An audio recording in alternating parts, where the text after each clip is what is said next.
Quantum Break is the next evolution of cinematic shooter storytelling from game developer Remedy, the studio behind the Alan Wake game.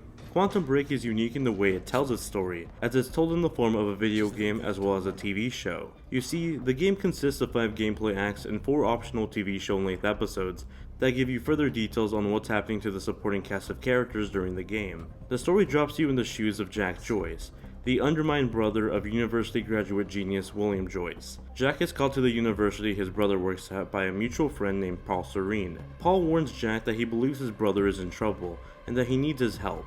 Turns out Paul and William were working on a time machine, and both ended up having different viewpoints on whether it should be used, creating a fallout between the two of them. Now, unknowing to that information, Jack helps Paul activate the time machine, causing a fracture in time that gives them both the power to control time. The rest of the story revolves around the two conflicting views of how to stop the time machine, Paul's route or Jack's route. And that's all I'll say in terms of the story, just to keep it spoiler free. Now, as I mentioned before, the game is split between gameplay and TV show. Gameplay has you get into firefights with Monarch soldiers, using your time control powers to come out alive. In terms of what powers you can use, Jack can create time shields that block enemy fire, a time blast that freezes an enemy for a few seconds, and time rush that allows you to quickly rush at an enemy and take them down. These aren't all his powers, but just a few to mention. Ultimately, they really make Jack feel like a powerful protagonist, but the problem with the gameplay is in its game mechanics and just how quickly you get powerful. Halfway into the game, you'll unlock pretty much all the powers you're going to get, leaving the second half of the game to feel a little bit repetitive with every firefight you have to tackle. There's a difficulty bump in the second half of the game, but it isn't because of any new powers, but instead there are now enemies that are somewhat invincible to your time powers, having you to primarily rely on your gunplay. Now, the gunplay is okay for the most part. You have an aim assist feature that helps you lock on towards the general direction of an enemy. However, most of the time you'll be waiting behind a piece of cover that'll ultimately get destroyed by enemy fire. Most of the time you'll be waiting for enemies to reload their weapons so you can shoot them down.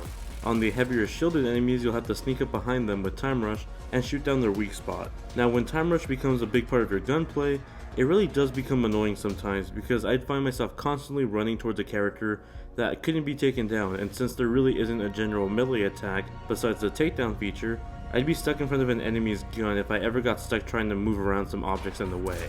In general, when dealing with a lot of enemies at once, the controls don't always feel that polished, especially when you're limited to just gunplay. Now, when you aren't shooting at enemies, you'll be solving platforming puzzles that involve your time powers. Sometimes you'll need to rewind time to bring back destroyed platforms, or slow down time to get past a quick moving door. These sections provided something different to do during the shootout sections, but they aren't necessarily outstanding puzzles. Most of the time they really just required good timing. Towards the end of an act, you'll be put in the shoes of the villain, Paul. In these instances, you'll be given a choice to make. May it be to kill someone off, let them go, maybe trust one person over the other. Either way, you're presented with the consequences of both choices, and then it's up to the player to make the choice. Depending on what you choose, the TV show and the game's story will change slightly, mostly dealing with supporting characters, but nothing primarily important that would change the ending of the game. Actually, Quantum Break only really has one ending, but I still found myself going back to a second playthrough to see the different possibilities of some of my favorite supporting cast. Now let's talk about the TV show half. It is completely optional to watch. They play at the end of every act of the game and basically give us details of what the supporting characters are doing while we acted as the main character in the gameplay section. It's a really nice in-depth look at the universe that I actually found pretty enjoyable to watch. And since a lot of the main voice actors are actually TV show or movie actors, they do a pretty good job on their performance, with the exception of a few minor characters. The one gripe I have with the TV show is that they're not actually on the disc, they're actually streamed to your console. So if you have a bad internet connection, you're going to get a lot of buffering. You do have the option to download the episodes offline, but they add up to roughly 70 gigabytes worth of video.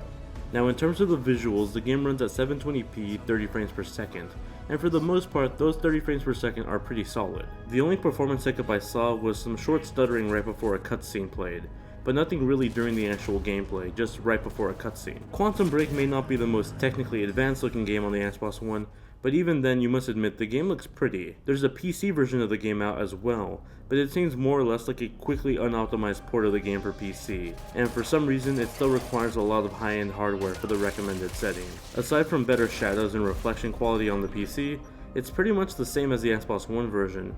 Even the scaling of resolution changes depending on what section of the game you're in. It's very much like the Xbox One version, and even like Halo 5 on Xbox One. As for why the game does that on PC when it has better hardware and less limitations, I really don't know. Despite its somewhat lackluster gameplay in the second half of the game, I had a good time with Quantum Break. I was happily surprised to like the way the game changed between gameplay and story episodes. Every act and episode led onto a cliffhanger-like ending that got me hyped up to find out what the next act was about. And from the looks of it, it seems like Remedy is already looking at making a sequel for this game. In case those of you watching this video and wanting to get the game are interested in getting a full series in the future. In all honesty, Quantum Break is one of the only few Xbox One exclusives to actually catch my attention before it came out and live up to it for the most part. If you own an Xbox One, I feel confident in saying you should give Quantum Break a shot. It's definitely not perfect, but it's decently good gameplay along with great storytelling got me hooked on finishing the rest of the game. If you enjoyed this review, be sure to smash that like button and share with your friends, as it helps other people find out about my content. If you did end up picking up Quantum Break, let me know what you thought about it in the comment section below. Let's get that discussion going. Thank you all very much for watching my review. I hope you guys found it useful and enjoyable, and I'll catch you all in the next one.